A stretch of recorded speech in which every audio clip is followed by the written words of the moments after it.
हनी सिंह वो कलाकार है जिसने बॉलीवुड तो लेके बॉलीवुड तक ਆਪਣੀ ਖਾਸ ਪਹਿਚਾਨ ਬਣਾਈ। ਕੁਝ ਸਾਲਾਂ ਪਹਿਲਾਂ ਹਨੀ ਸਿੰਘ ਦੇ ਨਾਂ ਦੀ 뮤직 ਇੰਡਸਟਰੀ ਵਿੱਚ ਤੂਤੀ ਬੋਲਦੀ ਸੀ, ਪਰ ਕਾਫੀ ਸਾਲ ਤੋਂ ਹਨੀ ਸਿੰਘ ਕਿਸੇ ਗੰਭੀਰ ਬਿਮਾਰੀ ਨਾਲ ਲੜ ਰਹੇ ਹਨ, ਜਿਸ ਕਰਕੇ ਹਨੀ ਸਿੰਘ ਨੇ 뮤직 ਇੰਡਸਟਰੀ ਤੋਂ ਦੂਰੀ ਬਣਾ ਲਈ ਸੀ। ਪਰ ਹੁਣ ਹਨੀ ਸਿੰਘ ਠੀਕ ਹੋ ਕੇ ਮੁੜ ਐਕਟਿਵ ਹੋ ਗਏ ਹਨ। ਹਨੀ ਸਿੰਘ ਨੇ ਆਪਣੇ ਸੋਸ਼ਲ ਮੀਡੀਆ ਹੈਂਡਲ ਉੱਤੇ ਇੱਕ ਵੀਡੀਓ ਸਾਂਝੀ ਕਰਕੇ ਉਸ ਕਾਲੇ ਦੌਰ ਦੀ ਸਾਰੀ ਕਹਾਣੀ ਬਿਆਨ ਕੀਤੀ ਹੈ। ਕੀ ਕਹਿ ਰਹੇ ਨੇ ਹਨੀ ਸਿੰਘ ਇਸ ਵੀਡੀਓ ਦੇ ਵਿੱਚ, ਆਓ ਸੁਣਦੇ ਹਾਂ। Live now. I'm live now. Yes. Hello everyone. Sat Shri Akal. Assalamu alaikum. Namaste. Welcome to my live session today. और आज मैं फैंस को रिक्वेस्ट करूंगा कि मेरे से कोई सवाल जवाब ना करें, क्योंकि मैं एक टॉपिक लेकर आया हूँ जिस पर मैं बात करना चाहूँगा। और सिर्फ मैं ही चाहूँगा कि मेरी आवाज़ को सुना जाए, जो मैं कह रहा हूँ उसको सुना जाए, समझा जाए। आज कोई गाने नहीं चलने वाले, कोई परफॉर्मेंस नहीं करने वाला मैं, और ख़ास हंसी मजाक भी नहीं होने वाला, क्योंकि ज़िंदगी का बड़ा मकसद होता है ज़िंदगी अच्छी तरह से जीना। और आपकी मेंटल हेल्थ और फिज़िकल हेल्थ और आपकी वेल्थ, ये सारी ज़िंदगी को बहुत अच्छा बनाती हैं और मज़ेदार बनाती हैं। तो आज का मेरा टॉपिक ये है कि let's talk about mental health. और जितने भी लोग मानसिक बीमारी से जूझ रहे होते हैं या जूझते जूझते थक जाते हैं, तो ये उनके लिए एक छोटा सा मेरी तरफ से कंट्रीब्यूशन है। और उन लोगों के लिए भी है जिनको एग्जैक्टली पता ही नहीं है कि मेंटल हेल्थ होती क्या चीज़ है। और बहुत सारी बातें इसमें मैंने कुछ पॉइंटर्स बना रखे हैं। I will keep it very short and quick. इसको ज़्यादा बोर नहीं करना चाहूँगा मैं। बस मेरे पास जो इन्फॉर्मेशन है, जो मेरा लाइफ का एक्सपीरियंस रहा है मेरी मेंटल इलनेस के दौरान, मैं वो आप सबसे शेयर करूँगा। तो बहुत इम्पोर्टेंट है आज का टॉपिक। मुझे लगता है कि आप सबको ये मेरा इनिशिएटिव पसंद आएगा। पहला टॉपिक है मेरा mental health versus physical health. मैं बॉडी बिल्डिंग को और फिटनेस को बहुत ज़्यादा प्रमोट करता आया और प्रमोट करता हूँ कि आपको वर्कआउट करना चाहिए, आपको बॉडी बनानी चाहिए, आपको फिट लगना चाहिए, आपको कार्डियो करना चाहिए, क्योंकि खूबसूरत शरीर होगा तो इंसान और कॉन्फिडेंट लगता है और अच्छा लगता है, खुद को भी और लोगों को भी। तो जितना हम ध्यान देते हैं फिजिकल हेल्थ का, उतना ध्यान हमें मेंटल हेल्थ का रखना बहुत ज़रूरी है। जब तक मुझे ये दिक्कत नहीं होती, मुझे लगता नहीं था इस चीज़ का कोई महत्व है लाइफ के अंदर कि यार मेंटल हेल्थ क्या होती है, ये क्या होता है। सब कुछ फिजिकल हेल्थ है। अगर आपको खांसी जुकाम है तो आपकी गति रुक जाती है लाइफ के अंदर, और आप एक हफ्ता 2 हफ्ते में, 4-5 दिन में आप ठीक हो जाते हैं, फिर आप फिर से काम पे लग जाते हैं। तो जो मेंटल हेल्थ है वो बंदे को बहुत टाइम तक और बहुत ज़्यादा शैटर कर सकती है और हिला सकती है। इसके थॉट मेरा यही है कि जितना हम टाइम अपने शरीर को देते हैं, जितना हम टाइम बॉडी बिल्डिंग को देते हैं, जितना हम टाइम अच्छा दिखने को देखते हैं, उतना हमें अच्छा सोचने के लिए भी अपना वक्त गुजारना चाहिए कि हमारा मेंटल हेल्थ फिट होनी चाहिए। इसके बहुत सारे तरीके हैं जो आगे जाके डिस्कस करेंगे हम। और नेक्स्ट पॉइंट है self acknowledgement and it's happening to you and acknowledge it. तो मेंटल हेल्थ का सबसे बड़ा ये है पंगा, या इसका फंडा या फॉर्मूला, कि आपको ये मानना पड़ेगा कि आपको ये मेंटल इलनेस कुछ हो गया है। क्योंकि जब तक आप खुद नहीं मानेंगे तब तक आप उसको ठीक नहीं कर पाएंगे और ना ठीक करवा पाएंगे किसी से। तो अगर आपको लगता है या आपके घर परिवार वाले आपको जो ऑब्जर्व कर रहे हैं लाइफ में, ज़िंदगी में, उनको कि लग रहा है कि हाँ ये बंदा थोड़ा मेंटल हेल्थ का इशू इसको लग रहा है, तो आप उस चीज़ को मानिए, आप उस चीज़ को एक्नॉलेज कीजिए कि हाँ यार, अगर सब लोग ऐसा कह रहे हैं तो शायद मेरा कहीं ना कहीं मेंटल फिटनेस ठीक नहीं है। तो आप उसको एक्नॉलेज करें और उसको ठीक करने के लिए पूरी जल्दोजहद करें और ठीक करें उस चीज़ को। ठीक करने के भी बहुत सारे तरीके हैं। आज इस लाइव सेशन में मैं सिर्फ छोटी छोटी बातें ही कवर करना चाहूँगा, इजी बातें। तो मैं कोई डॉक्टर नहीं हूँ, मैं कोई बहुत बड़ा ज्ञानी स्कॉलर नहीं हूँ जो आपको बता पाऊँ कि क्या करना चाहिए क्या नहीं। मैं कुछ थोड़ा अपनी चीज़ें वो शेयर कर रहा हूँ कि मेरे को जब ये मेंटल इलनेस हुई तो मैंने उसको मान लिया कि हाँ यार ये हो गई। और मानने के भी कई महीनों बाद मैं ठीक हो पाया, कई सालों बाद। तो अगर आप मानेंगे नहीं कि आपको यार नहीं यार मेरे को कुछ नहीं है यार, मैं ठीक हूँ, मैं काम कर रहा हूँ यार, मैं बॉडी बना रहा हूँ, सब कुछ कर रहा हूँ यार, पैसा कमा रहा हूँ, मेरे को कहाँ मेंटल इलनेस। लेकिन जो आपके घर परिवार के, जो आपके क्लोज दोस्त होते हैं, जो परिवार के लोग होते हैं, उनको आपके बिहेवियर से पता लग जाता है कि ये बच्चा ठीक नहीं है, ये बंदा अभी इस टाइम कुछ ना कुछ प्रॉब्लम से, मेंटल प्रॉब्लम से गुजर रहा है। तो yes, and the third topic is awareness on mental health. We need to talk more openly and the role of family. तो अवेयरनेस मैं यही बताना चाहूँगा कि इस चीज़ से छुपे मत। यार मुझे ना यार ये अजीब अजीब से थॉट आ रहे हैं यार, मुझसे ना काम नहीं हो रहा, मैं खुश नहीं रह पा रहा, मैं बहुत स्ट्रेस में हूँ यार। ये आप अपने आप से जब तक बात करते रहेंगे ना, कुछ नहीं हो पाएगा। आपको ये बात सबसे करनी पड़ेगी, आपको ये अवेयरनेस और लेनी पड़ेगी कि ये होता क्या है और ये ठीक कैसे हुआ। तो we need to talk more about it, और आपको भी ये बहुत बात करनी पड़ेगी। सबसे बड़ी चीज़ एक और मैं मेंशन करना चाहूँगा कि हाँ, वो नेक्स्ट पॉइंट में चलो। तो जो इस पॉइंट में ये बहुत अच्छी बात है कि रोल ऑफ फैमिली। आप अगर मेंटल इलनेस से गुजर रहे हैं, अगर आप भले किसी बड़े शहर में रहते हैं, फैमिली आपके दूसरे शहर में है, रिश्तेदार आपके दूसरे शहर में है, दोस्त यार आपसे दूर हैं, उनसे और दूर मत होइए। ये मत सोचिए कि आप बीमार हैं तो मैं उनके सामने ना जाऊं, मैं इसको ना मिलूं, मैं उसको ना मिलूं, मैं फैमिली पे ना जाऊं। फैमिली का रोल सबसे ज़्यादा इंपॉर्टेंट होता है। आप अपनी फैमिली के पास रहिए जितना हो सकता है, अपने दोस्तों के पास रहिए जो आपके क्लोज हों। तो आप कहीं पे भी हैं तो फैमिली साथ में होनी बहुत ज़रूरी है। एक फैमिली रहेगी आपकी जो आपको उस चीज़ से निकलने में मदद कर पाएगी जो मेरे साथ हुआ। तो फैमिली से दूर नहीं रहना, और फैमिली का बहुत बड़ा रोल है, वो आपको अच्छी मेडिकेशन की तरफ लेके जाएंगी, आपको रिलैक्स करेंगी। मेरी ये सोच है कि हमने बात की एक्नॉलेजमेंट की और फिर हमने बात की फैमिली की। अगर आप ये एक्नॉलेज कर लिया आपने कि यार मेरे को ये दिक्कत हो गई है, तो आप भले बैंक में नौकरी करते हो, भले आप किसी का कोई बिजनेस हो, भले आप आर्टिस्ट हो, मैंने जो एक चीज़ करी है वो मैं चाहूँगा आप भी करें। आप काम से दूर हो जाए, छोड़ दे काम को। नौकरी चल रही है, बहुत बढ़िया चल रही है, छोड़ दो। सबसे इंपॉर्टेंट है मेंटल हेल्थ। करियर चल रहा है पीक पे, छोड़ दो। हेल्थ ठीक होगी, सब आप वापस बना लोगे। लेकिन उस चीज़ों को ना छोड़ने के चक्कर में ऐसे पकड़े रहोगे तो ना हेल्थ, मेंटल हेल्थ ठीक रहेगी, ना वो चीज़ ठीक रहेगी। अपने अंदर कॉन्फिडेंस बहुत ज़रूरी है। मेरे peak time of the career के अंदर मुझे दिक्कत हुई, मैं चाहता तो मैं इस चीज़ को एक्सेप्ट ही नहीं करता कि यार मेरे को कुछ दिक्कत आई है, मैं फिर भी काम करता रहता और काम करता रहता, तो मैं और इस दलदल में चले जाता, इस मेंटल इलनेस में और चले जाता। मैंने कट ऑफ किया, मेरी फैमिली का ये रोल था, मेरी फैमिली ने भी ये डिसाइड किया कि नहीं अभी ये ठीक नहीं है, अभी ये कहीं नहीं जाएगा, कहीं बाहर नहीं निकलेगा। मेरा खुद का भी ये था कि कहीं बाहर नहीं निकलेगा। मीडिया कुछ बोल रही है, मीडिया कह रही रिहैब में चला गया, मीडिया कह रही ड्रग्स लेता था। जो आपके बारे में इंसान जो भी कह रहा है, आप उससे दूर हो जाएं और काम को छोड़ दें। मैं आपको बता रहा हूँ, ज़रूरी नहीं होता हाँ हर बंदे की लाइफ के अंदर पैसा बहुत इंपॉर्टेंट है, और ज़रूरी नहीं होता कि हर इंसान के पास इतना पैसा हो कि वो 6 महीने, साल, 1 साल, 2 साल काम से दूर हो पाए, लेकिन ये बहुत ज़रूरी है। छोड़ दो काम को। मन है तो धन है। अगर हेल्थ ठीक रहेगी तो ही पैसा आएगा, और तो ही पैसे आने का फायदा है। आप करोड़ों रुपए कमा लो और आपकी मेंटल हेल्थ ठीक नहीं है, क्या पड़ेगा? वो कचरा रहेगा, वो पैसा नहीं है, वो कचरा है। वो दौलत नहीं है, वो शोहरत नहीं है, वो कचरा है।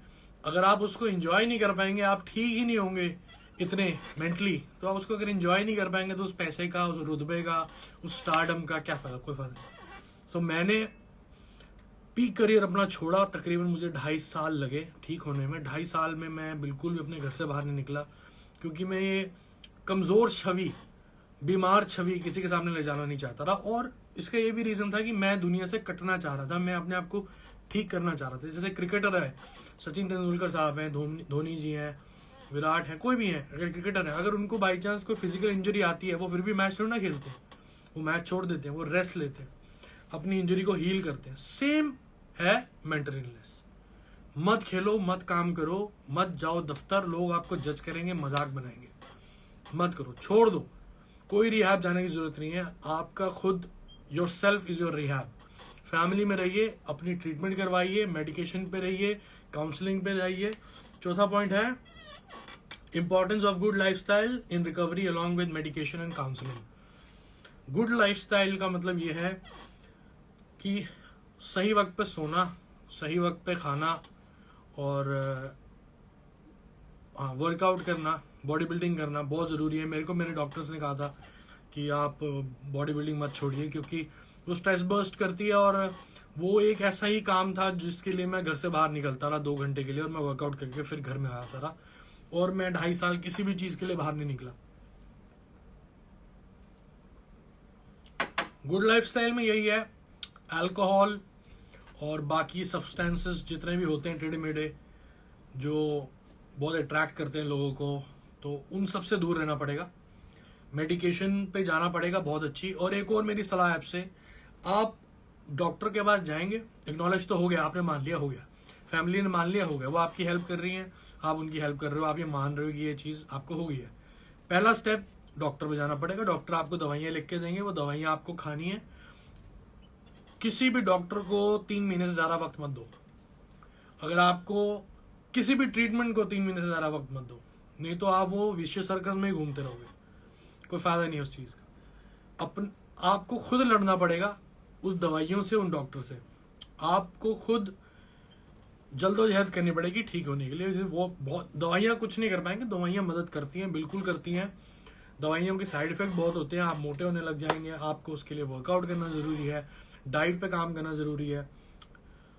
सबसे बड़ा एक और चीज़ है कि मैं मेडिकेशन तो कर ही रहा था, मेडिकेशन के साथ मेरे को सबने बोला काउंसलिंग, जो मैं काउंसलिंग नहीं कर रहा था काफ़ी वक्त तक। और काउंसलिंग ना करना मेरे को बहुत नुकसान दे रहा था, क्योंकि मैं दवाइयाँ तो खा जा रहा हूँ ठीक करने के लिए, लेकिन जो मेरे अंदर का उबाल है, जो मैं परेशान हूँ और जो मेरी लाइफ में हो रहा है, जब मुझसे मेरे साथ हो रहा है, वो मैं किसी से शेयर ही नहीं कर रहा था। अपनी फैमिली में रह के अपनी फैमिली के साथ मैंने नहीं शेयर करी कोई भी बात है कि मैं रोज किस लड़ाई से लड़ रहा हूँ। फिर हमने डॉक्टर्स चेंज किए, कई डॉक्टर थे, उनकी मेडिकेशन बहुत अच्छी थी। कई डॉक्टर थे, मुझे मुझे मुझे यही नहीं कॉन्फिडेंस आ रहा था कि यार ये आदमी मुझे ठीक कर पाएगा कि नहीं कर पाएगा। फिर भी मैंने 2 साल 2.5 साल दिए टोटल इस पूरे ट्रीटमेंट को। और आपको ये कहना चाहूँगा, ये ठीक हो जाता है, हारना नहीं है, ये ठीक हो जाता है और आप पहले से भी अच्छी ज़िंदगी जियोगे, ऐसा ठीक होता है। अपने पे यकीन रखना पड़ता है, आपको खुद ही लड़ना पड़ेगा। और मेडिकेशन से ना भागें, मेडिकेशन से ना भागें, इसकी मेडिकेशन बहुत ज़रूरी है। ये दवाइयाँ जो इसके साथ आपको दी जाएंगी बहुत ज़रूरी है, आपको सोने में मदद करेगी, आपको जागने में मदद करेगी, आपको बैलेंस करेगी मेंटली, और आप सुन पाएंगे, चीज़ों को समझ पाएंगे, कुछ खा पाएंगे वक्त से। तो मेडिकेशन बहुत इंपॉर्टेंट है, काउंसलिंग भी मैंने आपको बताई थी बहुत इंपॉर्टेंट है।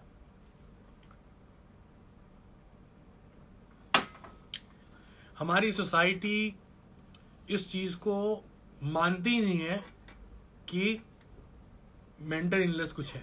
हमारी सोसाइटी ने बना रखा है इस चीज़ का मजाक। 5वां पॉइंट है मेरा, मिसकंसेप्शन अबाउट डिप्रेशन। हम लोगों की लाइफ में हम लोग क्या करते हैं, और यार उसकी ना वो पिक्चर फ्लॉप हुई ना, वो तो डिप्रेशन में चला गया। अरे यार वो लड़का ना फेल हो गया ना, वो तो यार डिप्रेशन में चला गया। यार हम लोग डिप्रेशन को ऐसा बनाते हैं कोई मजाक हो, कोई चुटकुला हो। वो डिप्रेशन में चला गया, ये डिप्रेशन में चला, वो गांजा करता था डिप्रेशन में चला गया, वो दारू पीता रहा डिप्रेशन में चला, उसकी नौकरी चलेगी डिप्रेशन में चला गया। ये होता क्या, किसी को पता भी है? जिसके साथ बीतती है उसको पता लगता है डिप्रेशन क्या चीज़ है। और सिर्फ डिप्रेशन नहीं, मेंटल इलनेस में सिर्फ डिप्रेशन नहीं होता, 36 चीज़ें होती हैं। वो 36 चीज़ें आपको समझनी पड़ेंगी, आपको ये एक्नॉलेज करना पड़ेगा कि इन सब चीज़ों में मुझे क्या हुआ है, तो मैं उसको ठीक करूँ। आपका पूरा शरीर है, 2 बाजुएं टूट गई हैं, आपकी 2 टांगें टूट गई हैं, आपको खुद देखना पड़ेगा कि किस में ज़्यादा दर्द है, किसको मैं पहले ठीक करूँ, और जिसको ठीक करने से मैं रोटी खा पाऊँ। तो यार सीधा हाथ ठीक कर लेते हैं पहले, दूसरा हाथ बाद में ठीक कर लेंगे। सीधी टांग पहले ठीक कर लेते हैं, दूसरी टांग बाद में ठीक करेंगे। तो आपको ट्रीटमेंट के साथ खुद बहुत मदद करनी पड़ेगी, अपने आप की, अपने डॉक्टर्स की, अपनी फैमिली की, अपने काउंसलर्स की। सोसाइटी को एक ही रिक्वेस्ट है मेरी, मेंटल इलनेस को मजाक ना बनाए। वो यार वो बंदा ना बड़ा ही साइको है यार, ये क्या होता है, ये क्या होता है, ये किसने बनाई है टर्म्स? हम लोगों ने बनाई है टर्म्स। हम लोग जज कर रहे हैं, मजाक उड़ाते हैं उन लोगों का जो मेंटली वीक होते हैं। हम कहते हैं इनको डिप्रेशन है, इसका डिप्रेशन है यार, वो यार वो साइको है यार, अरे यार वो गॉन केस है यार, अरे वो बहुत लाउड है यार। हम लोग क्यों करते हैं ऐसा, मुझे नहीं समझ में आता। शायद यही सबसे बड़ा रीज़न है कि जो लोग मेंटल इलनेस से जूझ रहे होते हैं वो ये खुद ही एक्नॉलेज नहीं करते और बोलते नहीं है, शर्माते हैं, यार मेरे को ये लोग कहेंगे तो पागल हो गया। ऐसा कुछ भी नहीं है, आपको उस चीज़ को मानना चाहिए, फेस करना चाहिए और फैमिली के नज़दीक रहें, कट जाएं दुनिया से। दुनिया गई तेल लेने, अपने बारे में सोचना पड़ेगा आपको। करियर गया तेल लेने, अपने बारे में। नौकरी गई तेल लेने, दफ्तर गया तेल लेने। आप सही हो ना तो फिर से बड़ी जंग जीतोगे। ये मेरा कंट्रीब्यूशन है मेरे सारे फैंस, दोस्तों के लिए, बहनों के लिए, भाइयों के लिए, छोटे बच्चों के लिए। 10वीं फेल हो जाते बच्चे, उनको लोग यार 10वीं फेल हो गया, डिप्रेशन में चला गया। बच्चों के साथ भी हो रहा है, बच्चों को कंपटीशन इतना ज़्यादा उनकी लाइफ में उनको हो रहा है। कई एक्टर्स को हुआ अभी लेट, कई एक्टर्स को मैं भी जानता हूँ, बड़े बड़े स्टार्स को हुआ है। उन्होंने मेरी मदद करी है, मुझ तक पहुँच के, मुझ तक ये मैसेज पहुँचा के कि यार तेरे को हुआ ना, ये हमें भी हुआ था, ठीक हो जाएगा।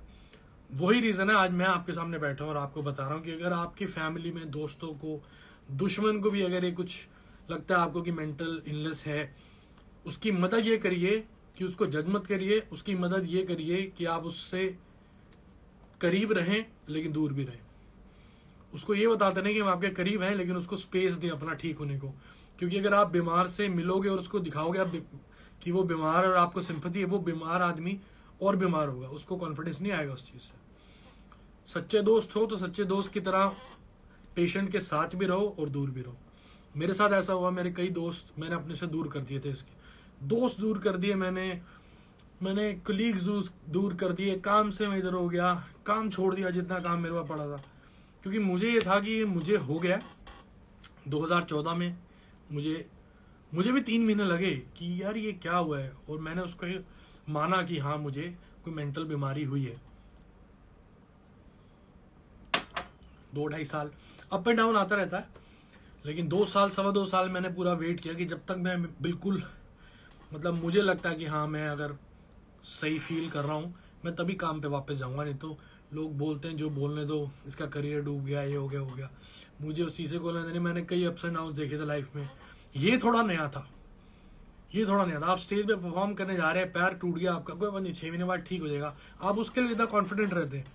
लेकिन अगर आपको मेंटल इलनेस होगी तो आप ऐसे सोचते हैं यार तो जिंदगी खत्म, यार तो इसके आगे तो लाइफ ही नहीं है। ये सोचना बहुत गलत है मेरे दोस्तों, मेरे भाइयों। लास्ट पॉइंट है, फाइट इट, विन इट। और जैसे मैं लड़के आपके सामने आज फिर बैठा हूँ, फिर गाने बना रहा हूँ, फिर आप मुझे प्यार कर रहे हो, ऐसा सबके साथ होगा। अगर आप पढ़ रहे हो, कहीं नौकरी करते हो, कोई बिजनेस करते हो, कुछ भी करते हो, ये ठीक होगा मेरे दोस्त, मेरे भाई, मेरी बहन, ये सब ठीक होगा। और आप ही ठीक करोगे। आपको लड़ना पड़ेगा। दुनिया जो मर्जी बोले उनको मत सुनो, सिर्फ अपनी बात सुनो, अपनी आवाज़ सुनो कि दिक्कत है। घर वालों की सुनो। घर वाले कह रहे हैं बेटा दवाई खा, सो जा, तेरी आज दिक्कत ज़्यादा है तेरे को, तो सो जाओ। लड़ो मत। लड़ना है दूसरे तरीके से, लड़ना है बीमारी से, अपने आप से नहीं लड़ना है हमें। बीमारी से लड़ेंगे, जीतेंगे, बढ़िया लाइफ होगी, सब प्यार करेंगे, करियर भी आपके हाथ में आएगा। ऐसा कुछ नहीं है। हेल्थ मेरे दोस्तों, फिर से mental health is prime. Love you all, thank you very much आपको बोर करने के लिए। ये थी मेरे दिल में बातें, और मेरी सोसाइटी की तरफ एक ड्यूटी बनती है, क्योंकि आप लोगों ने हमें बनाया। और मैं अगर लाइफ का कुछ भी हंसते मोमेंट तो मैं आपके साथ बहुत शेयर करता हूँ, गाते हुए, हंसते हुए, झूमते हुए।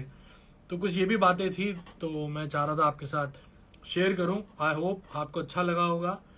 और अगर किसी को मेरी इन बातों से तकलीफ पहुंची होगी तो माफ़ी है जी। Love you all, thank you very much. Punjabi cinema ਤੇ ਸੰਗੀਤ ਜਗਤ ਦੀ ਹੋਰ ਲੇਟੈਸਟ ਅਪਡੇਟਸ ਲਈ ਸਾਡਾ ਫੇਸਬੁੱਕ ਪੇਜ ਬਾਲੀਵੁੱਡ ਤੜਕਾ ਪੰਜਾਬੀ ਲਾਈਕ ਕਰੋ ਤੇ YouTube ਚੈਨਲ ਸਬਸਕ੍ਰਾਈਬ ਕਰੋ।